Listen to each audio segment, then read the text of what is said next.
Maria, ang ina ng Diyos. Ang araw na ito ay pinalaga upang magdiwang at paradalan siya sa mga bagay na kanyang pinagkakalog sa atin.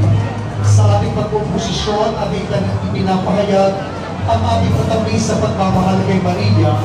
Ang gawa-gawain ito ay maging daan ng ating pagmamalalim ng ating ugnayan kay Maria, ang ating ina, lalo din ang ating pagmamahal sa kanyang palataya sa Diyos. Manalangin tayo. Ama naming makapangyarihan, ipagkaloob mo sa amin ang lakas upang alalayan kami mga mahihina. Ngayong aming ginugunitang mahal na Birheng Ina ng Diyos, kami idinadalangin niyang makabagong gawa sa pagkakalugkot sa kasalanan.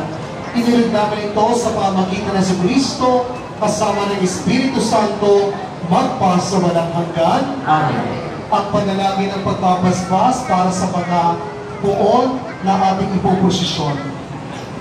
Manalangin tayo. Ama naming makapangyarihan, paspasan mo ang bawat isang nakikibahagi sa aming pagpuposisyon para sa karangal ng mahal na Birheng Maria.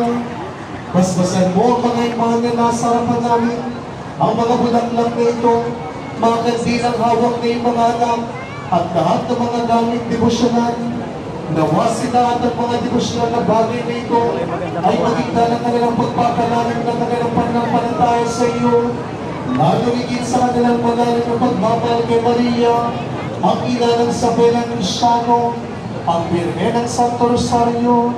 Tingin mo, Panginoon, lahat ng kanilang mga samot dalangin, yamang ikaw lamang ang nakakalam at makapagbibigay nito sa pamamagitan na Jesucristo, kasama ng Espiritu Santo, magpa sa walang hanggan.